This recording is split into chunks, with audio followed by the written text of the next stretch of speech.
श्वेता अग्रवाल जी जालंधर से। राधे राधे। राधे राधे महाराज जी। महाराज जी, मान सम्मान विलासिता यश इज्जत ये सब चाहिए महाराज जी परिवार में। तो भजन करो, भजन से प्राप्त हो जाएगा। भजन करो। देखो, यदि आप वास्तविक सुख चाहती हो तो भगवान से जुड़ना पड़ेगा। हमारा प्रारब्ध इतना बलवान नहीं कि बराबर हमको सुख दे सके। जैसे दिन है तो रात अवश्य आएगी, तो सुख है तो दुख अवश्य आएगा। अगर दुख को जड़ से मिटाना है तो भगवान की भक्ति करनी पड़ेगी। एक छोटा सा बालक ध्रुव 6 महीने में भगवान को रिझा लेता है और चक्रवर्ती सम्राट पद और भगवान का परम पद ये सब कुछ प्राप्त कर लेता है। तो बिना भगवान से जुड़े मन की कामनाएं पूर्ण तो होंगी नहीं। ऐसे ही तो नहीं हो जाएंगी ना। अगर हमें 500 रुपया चाहिए तो चाहे लेबरी करना पड़ेगा कि नहीं करना पड़ेगा।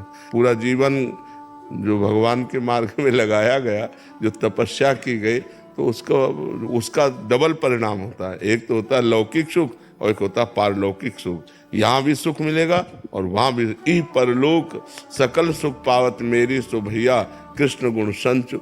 यदि भगवान का भजन नहीं करोगे तो देखो, सुदामा जी मांग के खाते थे, कई दिन भोजन नहीं मिलता था, और जब भगवान की नजर हो गई तो सुदामापुरी बस गई। जैसे द्वारिकापुरी ऐसे सुदामापुरी बस गई। तो यदि सम्मान मान तो विलासिता अगर है तो भगवान से है, क्योंकि उन्हीं का सारा वैभव है।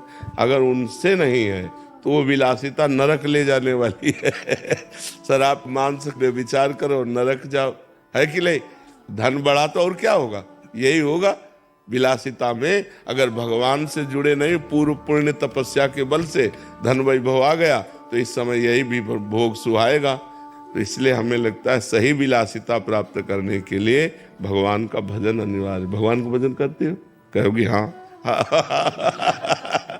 अगर सही माने में भगवान का भजन होने लगे तो इनसे घृणा हो जाएगी। जो आप चीज कहते हो, विलासिता से घृणा हो जाएगी।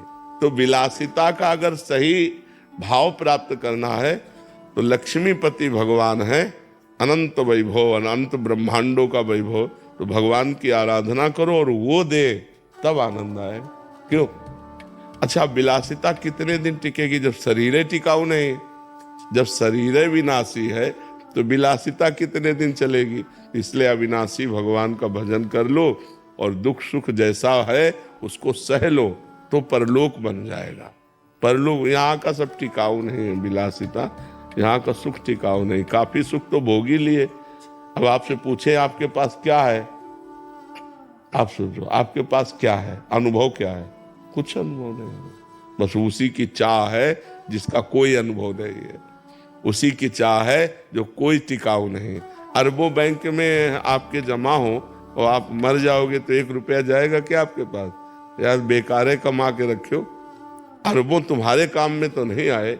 इतना व्यवहार, इतना पद प्रतिष्ठा, यदि परलोक के लिए तुमने भजन नहीं किया तो यहाँ से जब जाओगे तो न तुम्हारी पढ़ाई जाएगी, न तुम्हारी प्रतिष्ठा जाएगी, न तुम्हारी गाड़ी जाएगी, न तुम्हारे मित्र जाएंगे, न तुम्हारा बैंक बैलेंस जाएगा।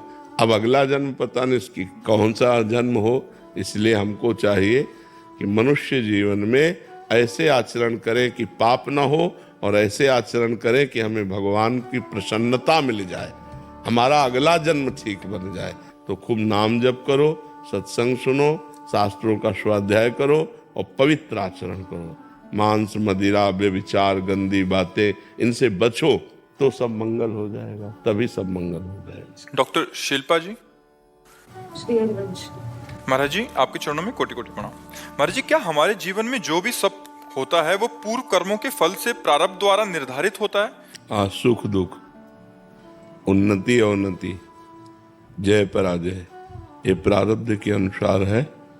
लेकिन क्रियमाण के द्वारा हम प्रारब्ध को रौंद सकते हैं। क्रियमाण माने होता है नया कर्म। और नया कर्म भगवत भक्ति, भगवत अनुष्ठान, शास्त्रों का स्वाध्याय, परोपकार, तीर्थों का अवगाहन, इन पवित्र कार्यों के द्वारा हम आती हुई असफलता को बदल सकते हैं सफलता में। नहीं तो जितना भी दुख सुख है वो प्रारब्ध के अधीन। पूर्व जन्म का किया हुआ कर्म ही जो शुभ और अशुभ कर्म है वो हमारे निर्माण का हेतु हुआ इस शरीर के। तो जब तक ये शरीर नष्ट नहीं हो जाएगा तब तक दोनों अपना प्रभाव दिखाते रहेंगे, समय समय पर सुख और दुख, पाप का फल दुख और पुण्य का फल सुख।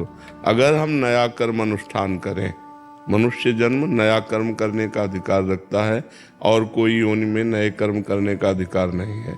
तो अगर हम नया कर्म करें, जैसे देवी जी का अनुष्ठान करें, दुर्गा सप्तशती, भगवान शंकर जी का अनुष्ठान करें, भगवान हरि का अनुष्ठान करें, गोपाल शास्त्र नाम, विष्णु शास्त्र नाम और यजुर्वेद के द्वारा मंत्रों का अनुष्ठान, तो इसके द्वारा हम अनुष्ठानों के द्वारा अपने प्रारब्ध को बदल सकते हैं।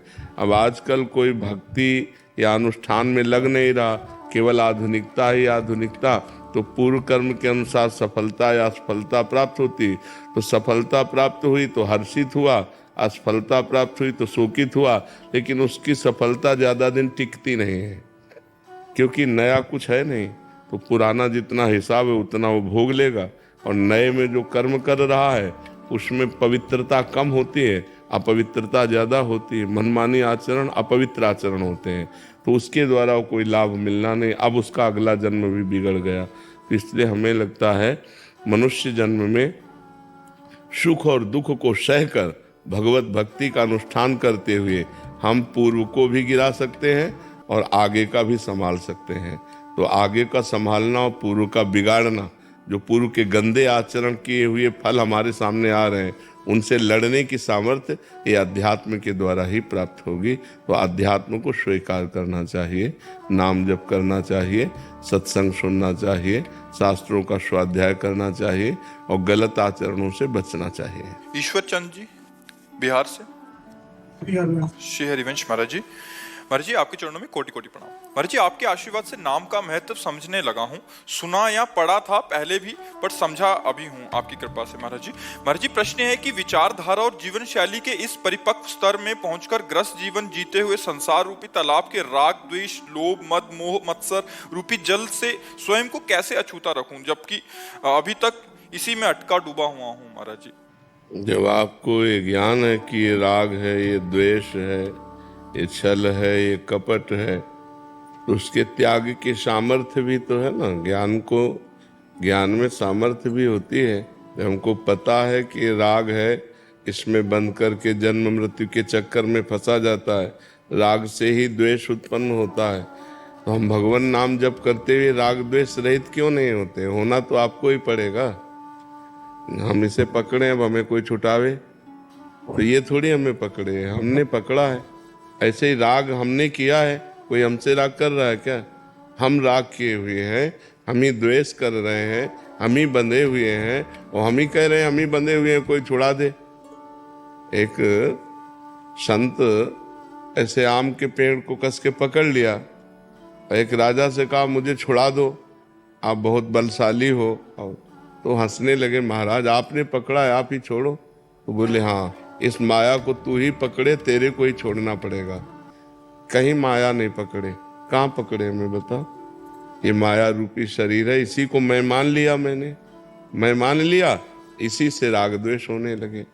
अगर हम प्रशांत आत्मा राग द्वेष रहित हो जाए तो अभी अंतःकरण शांत हो जाए।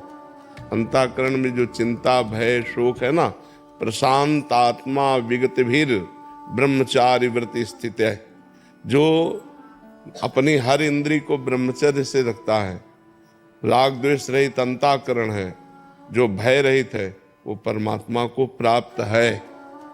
तो परमात्मा को यदि प्राप्त करना है तो नाम जपते हुए हमको राग द्वेष रहित होना, अपने हृदय को शांत रखना है। यहाँ सब इंद्रजाल है, माया का छल कपट चल रहा है। भगवान को देखो तो कहीं कुछ नहीं है, भगवान को नहीं देखा तो सब माया ही माया है। दो ही हैं, एक भगवान की माया। माया का त्रिगुण रूप है, सतोगुण रजोगुण तमोगुण, उसी का प्रभाव चलता रहता है। तो हमें चाहिए कि भगवान नाम जप के प्रभाव से हम राग द्वेष रहित स्वयं हो। सामने में जब हम भगवान देखकर बर्ताव करेंगे तो राग द्वेष नहीं होगा। अपने भगवान से हम द्वेष करेंगे क्या? और सामने भगवान है तो प्रेम होगा, राग नहीं होगा। राग बंधन कारक है, राग द्वंद्व के अंतर्गत आता है। राग का द्वंद्व द्वेष है। जैसे जय का पराजय है, मान का अपमान, तो राग का द्वेष है। तो राग द्वेष रहित, मान प्रतिष्ठा की भावना रहित जो हृदय होता है वो शांत होता है। जो भगवान से चित्त को जोड़े होता है वो भय रहित होता है। भय, मैं शरीर हूं, ये जितना भाव दृढ़ रहेगा उतना भय होता रहेगा। और भगवान मेरे हैं, ये भाव जितना दृढ़ होगा उतने निर्भय होते चले जाओगे। और हर इंद्री का ब्रह्मचर्य चाहिए, हर इंद्री का ब्रह्मचर्य, तब वो भगवान को प्राप्त होता है, तब उसे भगवदानंद की प्राप्ति होती है। शब्द, स्पर्श, रूप, रस, गंध, 5 ज्ञानेंद्रियों के द्वारा जो भोगा जाता है, ये शास्त्र धर्म युक्त भोगा जाए और खूब नाम जप किया जाए तो भगवान की प्राप्ति हो जाए। पर यहाँ तो मनमानी सब चल रहा है, शास्त्र के अनुसार कहाँ चल रहा है। तस्मात् शास्त्रम प्रमाणम ते कार्याकार्यो व्यवस्थितो, कार्य और अकार्य की जो शास्त्र ने व्यवस्था की कौन मान रहा है। जो मान रहा है वो आनंद को प्राप्त हो रहा है, जो नहीं मान रहा है वो चिंता भय शोक को प्राप्त हो रहा है। इसलिए छूटना हम ही को है, अपने द्वारा अपना उद्धार करना है। कोई अपना उद्धार नहीं कर सकता, कोई दूसरा अपना उद्धार नहीं कर सकता, अपने द्वारा अपना उद्धार करना है। हम जो सुना, हम जो पढ़ा उसे अपने जीवन में उतारे और खूब नाम जप करें, भगवान की प्राप्ति हो जाएगी। समझ पा रहे हैं आप? केशा जी भावसार से। राधे राधे गुरुजी। गुरुजी, मैं सूरत से आई हूँ। मैं पेशे से मनोचिकित्सक हूँ। जो लोग डिप्रेशन, डरना, मन उदास, अकेलापन के साथ मन बुद्धि लोगों का उपचार करती हूँ। अपने सेशन में कई बार आपके सत्संग में सुनी बातों को भी बताती हूँ, जैसे जल्दी उठना, साफ सफाई, ध्यान रखना, ऐसी बातों को। महाराज जी, क्योंकि अधिकतर लोग आत्महत्या के लिए विचार करते हैं, दिन भर ऐसी नकारात्मकता भरी, जब अधिक पाप हो जाता है, अधिक पापाचरण हो जाता है, तो शरीर नष्ट करने के लिए स्वयं ही प्रेरित कर देता है मन। ये जो आत्महत्या है ये अधिक पाप का कारण है। अधिक चिंता, अधिक शोक, ये सब पाप के लक्षण है। अधिक चिंता, अधिक शोक हुआ और नकारात्मक भाव बढ़ गए तो उसको लगता है कि शरीर शांत कर दें तो हम शांति को प्राप्त, लेकिन ऐसा नहीं है। जी, दूसरों को तो बचा देती हूँ, बट इतना खुद निराश हो जाती हूँ कि ऐसी लगता है कि इतना मदद करने पे भी लगता है कि इसको छोड़ दूं क्या पेशे को। नहीं, पेशा न छोड़िए, अब भगवान का नाम जप कीजिए। नाम जप से आपके हृदय में इतनी सामर्थ्य आ जाएगी कि आप दूसरों को सुख देने वाली बातें करते हुए दूसरों के दुख से आप लिप्त नहीं होंगे। जैसे डूबने वाले को बचाना है तो हमें वस्त्र आदि का, अगर हम स्वयं अच्छे तैराक नहीं और गए तो डूबने वाला पहले हमको डुबोएगा, क्योंकि वो सांस लेना। चतुर यही है कि उसे कोई डंडा, कोई वस्त्र पकड़ा दे और फिर उसके सहारे उसको खींच ले। तो ऐसे ही जो शोक में डूब रहे हैं, जो डिप्रेशन में डूब रहे हैं, जो नकारात्मक भाव में डूब रहे हैं, हमें चाहिए हम बात पकड़ा दें उनको, हम उनके दुख में लिप्त ना हो, निरपेक्ष होकर। नहीं, वो उनकी बातें सुन सुनकर आप डिप्रेशन में पहुंच जाएंगे। अगर आप समर्थ नहीं है तो 10 से 50 लोग आप रोज मिल रहे तो सुन सुन करके दिमाग, क्योंकि वो सब सांसारिक बातें हैं, वो आपके दिमाग को कमजोर कर देंगे। यदि आप नाम जप कीजिए तो नाम जप में एक अपूर्व आनंद होता है हृदय में और उससे एक सामर्थ्य मिलती है। आप अपना व्यवहार बहुत अच्छा कीजिए, अपनी मृदु बातों के द्वारा, उत्तम बातों के द्वारा प्रवीणता पूर्वक दूसरों के मनोबल को पुष्ट कीजिए। कुछ औषधियां भी दीजिए और कुछ वाणी के द्वारा भी उनको परिपक्व कीजिए और आप नाम जप के द्वारा पुष्ट होइएगा, लिप्त नहीं होइएगा। अगर लिप्त होंगे तो फिर आप, जैसे अभी आप कहें तो आप लिप्त हो जाते हैं। लिप्त मत होइएगा, तटस्थ रहिएगा। वो उसके कर्म हैं बिगड़े हुए, आज हमारे पास आया है, हम सुधारने की चेष्टा करते हैं। वो प्रयास करे और भगवान कृपा करें तो ठीक हो जाएगा, नहीं ठीक होता तो भोगे अपने कर्मों का फल है। आप तटस्थ रहिएगा और नाम जप कीजिएगा। और ये बंद तो कीजिएगा नहीं, क्योंकि भगवान ने अगर ये प्रवीणता दी है कि अपनी वाणी के द्वारा हम दूसरे के दुख का निवारण कर सके तो जरूर करना चाहिए। ये परोपकार की भावना से भी होता है, अर्थ ही सब कुछ थोड़ी होता है। हाँ, दूसरा थोड़ी तुम्हारी बातें सुनकर साहस किया, जीने का साहस किया तो बहुत उत्तम बात है, वो जहाँ निगेटिव में जा रहा था उसे पॉजिटिव में लाइए, तो बहुत उत्तम बात है। इसे छोड़ने की तो बात कीजिएगा मत, इसे और बढ़ाइएगा और आप बलवान बनिएगा। सत्संग सुनिए, नाम जप कीजिए तो आप आत्म बलवान हो जाएंगे। अध्यात्म बल से बलवान व्यक्ति सबके दुख को दूर करके स्वयं सुखी हो सकता है। और जी, इनका एक शंका और थी कि नई नई शादी हुई है तो कह रहे थे कि बच्चे पे इसका प्रभाव तो नहीं पड़ेगा जो वार्तालाप हो रही है, या कुछ समय के लिए छोड़ दूं ऐसा? नहीं नहीं, परोपकार की भावना है ना, तो हम कह रहे हैं बच्चा भी इन्हीं के अगर मार्ग का अनुसरण करने वाला हो और परोपकारी हो तो वो कितने सैकड़ों हजारों लोगों के दुख को दूर करने वाला होगा। इससे नहीं, आप जो नाम जप करेंगे, आप जो आहार करेंगे, आप जो चिंतन करेंगे एकांत में, वो गर्भ पर प्रभाव पड़ता है। ऐसे बाहरी व्यवहार पर, नौकरी पेशा का गर्भ पर थोड़ी प्रभाव पड़ता है। गर्भ का स्वयं का जो गहरा चिंतन है वो प्रभाव डालता है। माता के उदर में जो बालक होता है, माता का जो गहरा चिंतन होता है उसका प्रभाव, उससे संस्कार बनते हैं। तो इसलिए आप नाम जप कीजिए, भगवत कथा सुनिए, सत्संग सुनिए और स्वयं भगवत परायण रहिए, तो फिर दूसरों के दुख का निवारण करते हुए आप और आपका परिवार सुखी रहेगा। आशीष जी दिल्ली से, राधे राधे गुरुदेव। महाराज जी, मन जड़ है या चेतन? अगर जड़ है तो हमारे उभय कंट्रोल में क्यों नहीं है? उभय उभय है। उभय माने दोनों तरफ है। वो चैतन्य में लगा तो इंद्रियाणाम मनश्चात्म स्वयं भगवान है, और जड़ में लगा तो जड़ में लगा हुआ गंदी गंदी चीजों को भोगता रहता है। ये उभय स्वरूप है, उभय रूप है मन। ना इसे आप पूरा जड़ कह सकते हैं और ना आप इसे पूरा चैतन्य कह सकते हैं। ये चैतन्य भी है और ये जड़ भी है। प्रकृति से युक्त होने के कारण जड़ है और परमात्मा स्वरूप होने के कारण ये चैतन्य है। इसी से परमात्मा का ज्ञान होता है, इसी से परमात्मा का ध्यान होता है, इसी से जगत के गंदे कार्य होते हैं। तो जड़ में लगने के कारण वो जड़ हो जाता है और चैतन्य में लगने के कारण चैतन्य हो जाता है। वो उभय रूप है। उसे आप न जड़ कह सकते हैं न चैतन्य कह सकते हैं। वो जड़ चैतन्यमय है। केवल चैतन्य नहीं कह सकते और केवल जड़ नहीं कह सकते। और वश में करने के लिए साधना है, ऐसे थोड़ी वश में कर लोगे। उसके लिए साधना, और साधना के द्वारा वश में होता है। अगर वश में ना होता तो कोई भगवत प्राप्ति कर ही नहीं सकता था। तो वश में तो किया जा सकता है, लेकिन कठिन है, कठिन है, असंभव नहीं है, कठिन है। अभ्यास करते रहो, खूब नाम जप करो, शास्त्रों का स्वाध्याय करो, पवित्र आहार करो, ब्रह्मचर्य से रहो, मन को अधीन कर लोगे। प्राण, मन और ब्रह्मचर्य तीनों का एक योग है। जो प्राण, ये प्राणवायु चल रही, ये जब स्थूल हो जाएगी तो मन चंचल हो जाएगा।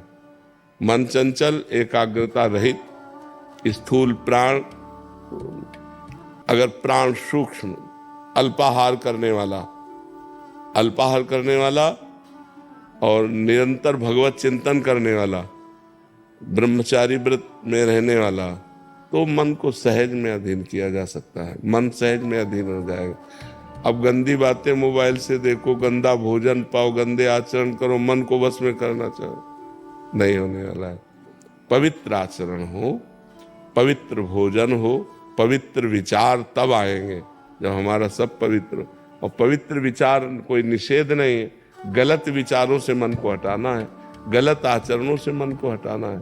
तो नाम जप करो, पवित्र आहार करो, पवित्र विचार वाले बनो, पवित्र शास्त्रों का स्वाध्याय करो, कोई नशा न करो, मांस मछली मत खाओ, गंदे दृश्य मत देखो, गंदा आचरण मत करो, नाम जप करो, तब आकर के मन वश में।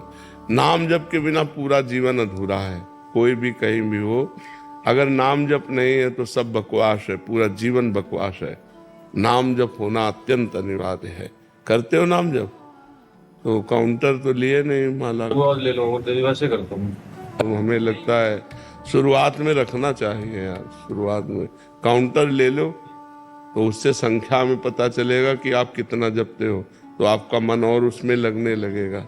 ठीक है, थोड़ी देर कभी आसन में भी बैठा करो। बैठते हो, समय मिलता है आसन में बैठने? समय तो है, लेकिन बैठा ही दर्द हो जाता है, पैरों में दर्द हो जाता है।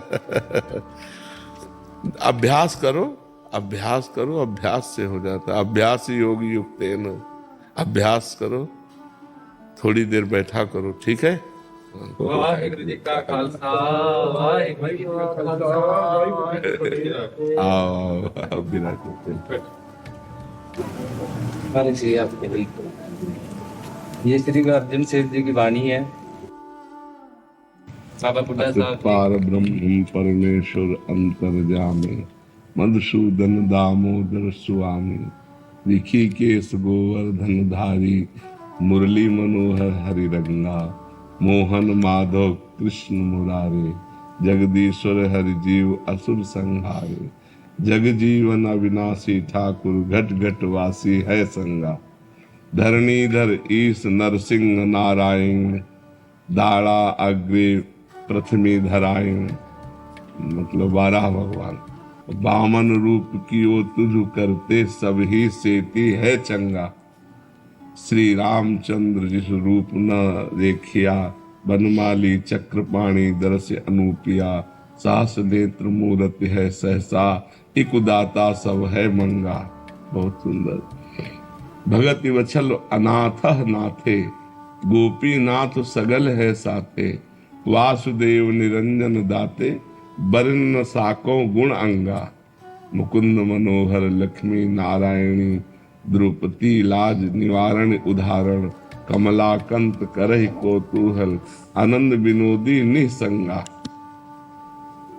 अमोघ दर्शन आजूनी संभव अकाल मूरत जिसु कदे नाही खो अविनाशी अविगत अगोचर सब कुछ तुझ ही है लंगा श्रीरंग वैकुंठ के वासी मछु कछु कूरम आगिया अवतर राशि केशव चलत करहि निराले की तालोड़ई सो होइगा निराहारी निर्वैर समाया धार खेल चतुर्भुज कहाया सावल सुंदर रूप बड़ा वही बेणु सुनत सब मोहेगा बनमाला विभूखन कमल नयन सुंदर कुंडल मुकुट बैन शंख चक्र गदा है धारी महासारथी सत्संगा पीत पीतांबर तृणवण धणी जगन्नाथ गोपाल मुख भणी सारिंग धर भगवान बिठुला मैं गड़त न आवे सरभंगा। बहुत संभाल के विराजमान करो। तो महाराज जी आपकी सेहत के लिए हजूर साहब ने प्रार्थना की गई थी कि आपके लिए हम इस वाणी के बारे में बता रहे थे महाराज श्री। ये ना गुरु अर्जन साहब महाराज के शहर में बाबा बुड्ढा साहब बाबा गुरदास साहब जी सिख हुए उनके बाबा गुरदास जी जिनको गुरु घर का वेद व्यास कहा जाता है। तो उन्होंने सवाल किया था महाराज विष्णु पुराण में विष्णु स्तोत्र ब्रह्म पुराण में ब्रह्म स्तोत्र शिव पुराण में शिव स्तोत्र और विष्णु जी के संसर नाम माला उच्चारण की थी। तो आप हमें कृपा कीजिए परमेश्वर के कोई संसर नाम माला उच्चारिए जिसमें प्रभु के शेषनाग जो संसर नाम लेता है ऐसी कोई हमें भी दीजिए कि जिसको पढ़ के हम भी अपना जीवन उद्धार करें। तब गुरु अर्जन साहब जी ने ये संसर नामे वाणी मारू राग में उच्चारी थी इसको सिख पढ़े और परमेश्वर के सरगुण निर्गुण सारे नाम जो है सब उसको सब आ जाए एक ही में सब परमेश्वर के कीर्तन नाम क्रिया से जो नाम किए है भगवान के सब अवतार भी हैं अवतार उसमें आ जाए और हम पे कृपा हो जाए। पुराने जो सिख होते थे अपना वो ब्रह्म मुहूर्त का नेम शुरू करते थे ना तो इस वाणी को सबसे पहले पढ़ते थे जिसमें प्रभु के सारे नाम आ जाते सारे अवतार आ जाते। हाँ बहुत सुंदर बहुत सुंदर। कपिल जी राधे राधे राधे राधे महाराज जी आपके चरणों में कोटि कोटि प्रणाम। महाराज जी आपको सुनने के बाद ऐसा अनुभव हो रहा है कि अब मैं विदेश में रहती हूँ तो अब विदेश में मन नहीं लगता, मन करता है सब छोड़कर भारत लौटें और राधा रानी की सेवा में जीवन बिताएं। लगता है जैसे ये जन्म भारत में लेकर भी विदेश चले जाना दुर्भाग्य था। अब बच्चों को भी यहाँ की शिक्षा देना। हाँ वैसे बहुत सुंदर अनुभव हो रहा है, ये बहुत सुंदर अनुभव हो रहा है क्योंकि विलासता पूर्ण देश से हट करके धर्म प्रधान भारत देश है। अपनी मातृभूमि में आकर भगवद आराधना करते हुए जीवन व्यतीत करें, यही जीवन का परम लाभ है। ये तो परम लाभ है। हम इसे सौभाग्य नहीं समझते कि खूब वैभव मिल जाए, खूब रुपया पैसा भोग विलासता मिल जाए और उसमें परमेश्वर को भूलकर प्रभु को भूलकर हमारा प्रतिपल विलासिता में जाए, गंदे आचरणों में जाए। ये कोई सौभाग्य नहीं। सौभाग्य तो ये है कि हम जागृत हो जाएं, कि हमारा एक पल भी भगवान के सुमिरन से बिलग न जाए। हर पल भगवान का नाम चलता रहे और हम धर्म पूर्वक अपने जीवन के लिए कुछ न कुछ कमाया जाए। तो भारत कोई गरीब देश थोड़ी है, यहाँ भी सब वैभव विलासिता, हाँ उतनी विलासिता की छूट नहीं है। यहाँ ये धर्म में देश है, इसलिए यहाँ धर्म की महिमा है। वहाँ लोक परलोक की कोई वार्ता तो है नहीं। अब यहाँ अपने देश में जीवन मुक्तता, परमेश्वर की प्राप्ति, धर्म का मार्ग, तो मुझे लगता है कि अब जो विदेश में जिनको कुछ ज्ञान हो रहा है, जो धर्म में चल रहे हैं, हमारे भारत के ऋषियों से ही है, पूर्व से लेकर के अभी तक भारत के ही महात्माओं से ही है। जो भारत के गुरुजन गए, महापुरुष जन गए, वही जगाए जा करके उन लोगों, केवल उनकी भोग विलासता, कमाओ खाओ भोगो, बस इतना ही है। उनको कोई परमात्मा, कोई जीवन मुक्तता, कोई मोक्ष, कोई परम पद, कोई अकाल पुरुष, ऐसा उनका कोई परिचय ही नहीं है। तो हमें लगता है कि बड़ा सुंदर भगवान ने कृपा की जो आपको ऐसी बुद्धि दी। तो अगर ऐसा विधान बन जाए तो कर लीजिए और राधा राधा जपिए और धर्म से चलिए। पूजा जी, इनका भी ये कह रहे हैं कि ये भी वृंदावन से बाहर ऑस्ट्रेलिया में रहते हैं। तो महाराज जी कोई ऐसा उपाय है अगर हम ऑस्ट्रेलिया में ही प्राण निकले तो वृंदावन प्राण छोड़ने का फल मिले? राधा राधा राधा राधा राधा हमारे लिए, हमारी बात में, जब तुम नाम जप करते हुए शरीर छोड़ोगी तो जिसका नाम जप कर रही वहीं आ जाओगी। वृंदावन राधा रानी का है, श्याम सुंदर का है। तो यदि तुम राधा राधा कह के शरीर छोड़ोगी तो वृंदावन आ जाओगी। अब इतना नाम जप करो कि नाम जप प्रतिपल चले, एक भी क्षण नाम छूटे ना, तो बात बन सकती है। हर क्षण नाम जप करो और सबको करना चाहिए नाम जप। इससे बहुत लाभ प्राप्त होगा, सारे विघ्न हट जाएंगे, दुख मिट जाएंगे। पर उतना नाम जप करो, प्रतिपल नाम जप करो। और नाम जप इसलिए प्रतिपल करो, पता नहीं कौन से पल में प्राण निकल जाए। तो राधा बोलकर हम अगर प्राण निकले तो हमारे राधा के पास पहुंच जाएंगे। जिसका चिंतन करते हुए हम जैसे वाहेगुरु कह के प्राण छोड़ो तो वाहेगुरु को प्राप्त हो जाओगे। राम राम कह के शरीर छोड़ो तो राम जी को प्राप्त हो जाओगे। तो इसलिए राधा राधा कह के शरीर छोड़ने की भावना करो।